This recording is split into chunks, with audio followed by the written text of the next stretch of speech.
Hey, what's going on, everybody? I wanted to give a brief introduction for today's video. In this video, I'm going to be breaking down some distinctions, relationship, and some key exceptions surrounding dance styles and dance moves. Uh, Overall, I think this video can be helpful for people who are looking to grow a little bit more mature as dancers. Also, if you're just interested in learning a little bit more about dance in and of itself, I think this will really be a good starting point. And then also, one of the things that I've been guilty of, and I'm sure a lot of people out there can be guilty of, is you learn a lot of moves, or you learn a move that's very popular for now, and then at some point that move goes out of style. But then another move from the same dance style or something comes out, and that becomes popular. And it can be a little bit confusing in terms of what we're learning and where it really stems from. But I believe this video can really help with that. So without further ado, let's get into it. Remember, like, comment, subscribe, and share if you find anything helpful. All right. Look forward to bringing more content your way. All right. So the first thing I want to do is sort of break down some of the distinctions that need to be made between a dance style and a dance move, and really point out some things that I believe are important in regards to making those distinctions and why that really needs to be the case, especially if you're someone who's looking to grow as a dancer or understand a particular dance style better. So I'm not an expert at every single detail surrounding all of this, but I believe these are some good key areas to focus on. So first, let's start with the dance style. A dance style, the first thing to keep in mind is that a dance style starts with a culture. It's going to start with a culture. And it's from that culture that when a dance style is birthed, it becomes the expression or the reflection of that culture. Everything from the moves that are done to the names given to the moves to the name of the dance style itself. What type of music the dance style is normally associated with. Different things like that are going to start to permeate that dance style and make it a very distinctive style. So the other two things I want to point out is that a dance style is going to be continuous, meaning that it can keep going. There's not an end until you stop dancing that style. So you can do that because of multiple moves, layers of moves that can be done within a dance style. And all of those moves and those series of moves are all under that umbrella of that particular dance style. The thing that ties into this additionally is that pretty much every dance style has a basic set of movements that become foundational. They are the building blocks for other dance moves within that style, such as basic movements, then there's intermediate moves, then there's advanced moves. And so they normally build upon each other. To do an advanced move, it can be very good to have an understanding or some sort of grasp of a basic move that stems from. So that's another thing to keep in mind about dance styles, because those basics within the dance styles or the foundations of those moves incorporate what that dance style is known for a lot of times. So those set of movements are going to help us understand what that dance style is. It's an association, a partnership. Now let's go ahead and move into dance moves. When it comes to dance moves, the things to keep in mind for distinctions is that a dance move, that's going to come from a dance style. So anytime you see a dance move just isolated in and of itself, or even a series of dance moves, each of those moves are connected with a dance style. The series of moves could be connected with one particular style, or it could be that someone does 4 or 5 different moves, and each of those moves are connected with a different dance style. That's one important thing. The other thing is that there's segments to a dance style. So pretty much when it comes to dance moves, you could think of them as segments or pieces of a puzzle, words within a language. When you put those words together, you get the sentences, and then you can communicate, whether you're telling a story, whether you are speaking to someone, whatever the case may be. It all comes back down to those segments that are being put together. But those segments play a very important role within the dance style. The other thing I want to point out is that a dance move is not continuous. It actually has a starting point, a stopping point, and then it repeats. So anytime that you're doing a dance move, you're going to start it, stop it. Even if there's a slight modification, it's still the same dance move, but it's going to repeat itself. You ever seen someone doing kind of the same dance move over and over and over and over again? Whenever you see that, that's because they're doing the same dance move. Regardless of how they may try to switch it up, if they do something that's totally different, then that's a different dance move that they're doing. So those are some things I wanted to point out with distinction. So now that we've talked about some of the distinctions that can be made between dance styles and dance moves, I want to go ahead and talk about the relationship that they can share. And the distinctions are helpful because it gives better context and understanding as to how this relationship can work between the two.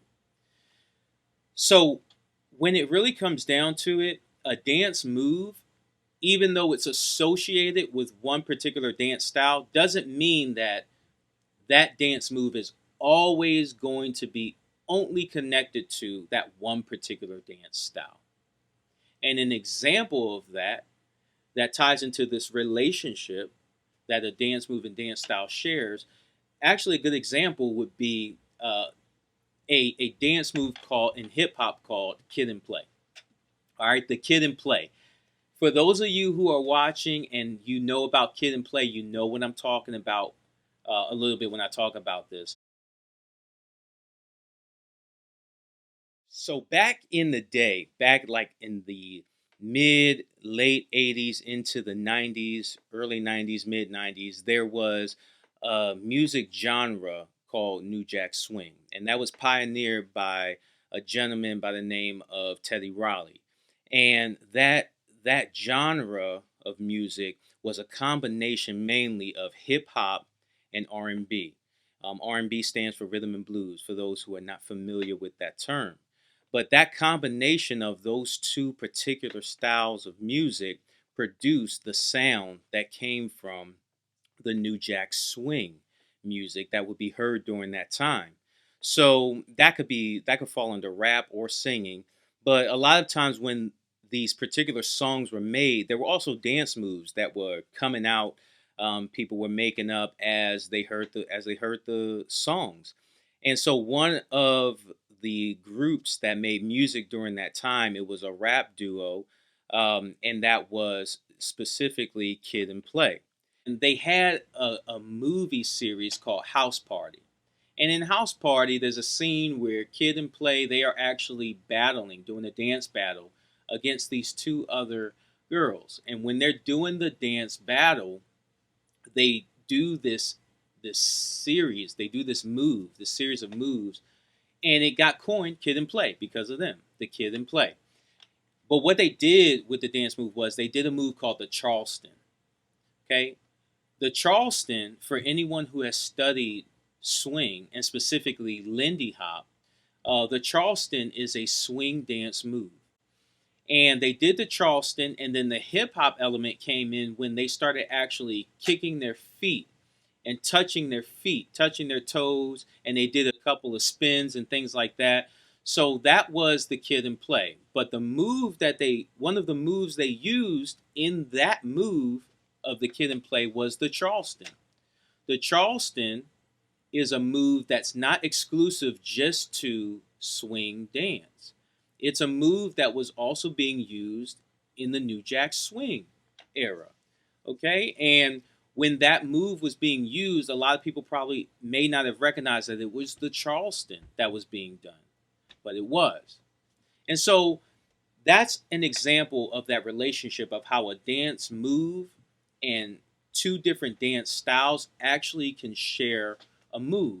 Now, what dictates and determines that the kid in play is called the kid in play, and that the Charleston is called the Charleston. It's the dance style. And going back to the beginning of the video, remember, a dance style, a dance style starts with a culture. So the culture that decided to say that that move is called the kid in play, or that move is called the Charleston, or any other dance move, is because the culture and that dance style is dictating what that move is going to be called.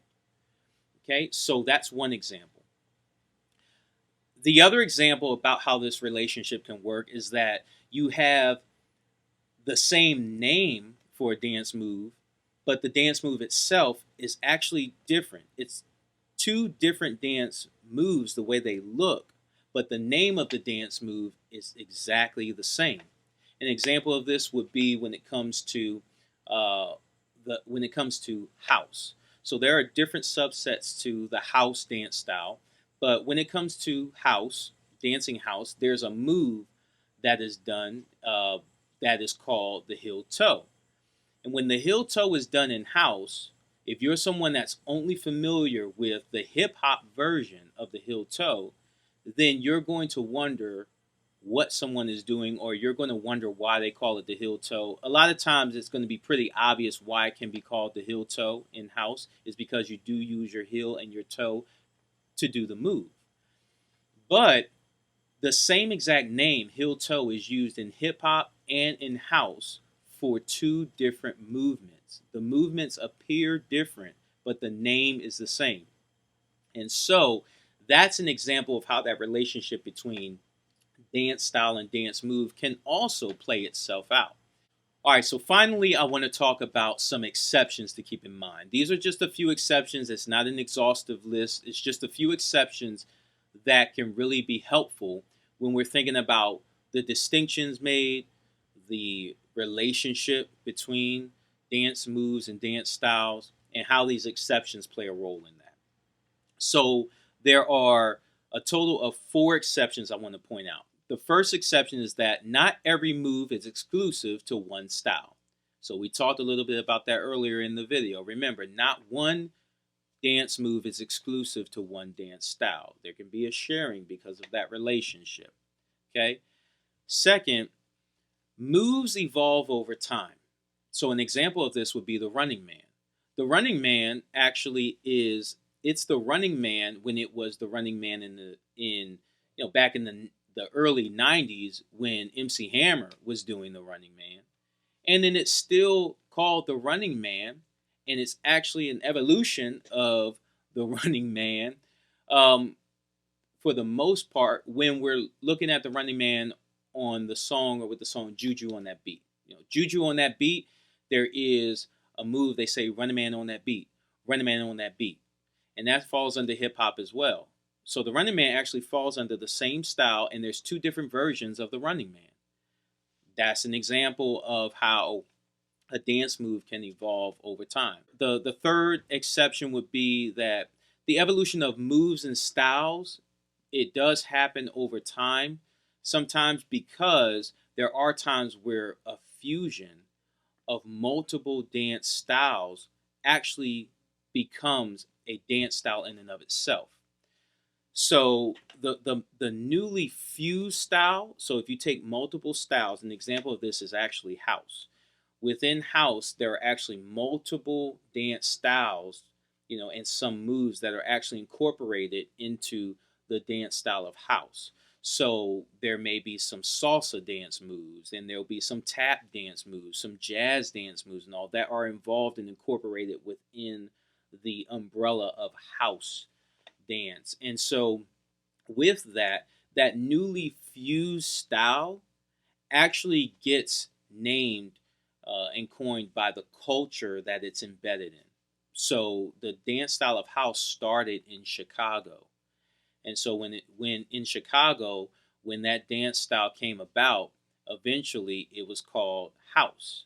And that's a whole nother video for another time regarding what house music is and what the dance style of house is. But in Chicago, the dance style became known as house. And to this day, we have the house dance style. So those are just some things I wanted to point out regarding, dance styles and dance moves, and some of the things to keep in mind. So please feel free to comment in the bottom. Let me know what you think. If there was anything new that you learned, or if there was anything as you maybe did research that you came to find could be helpful for the community surrounding this particular subject. So I thank you all. God bless, and may you all take care. I'll see you next time.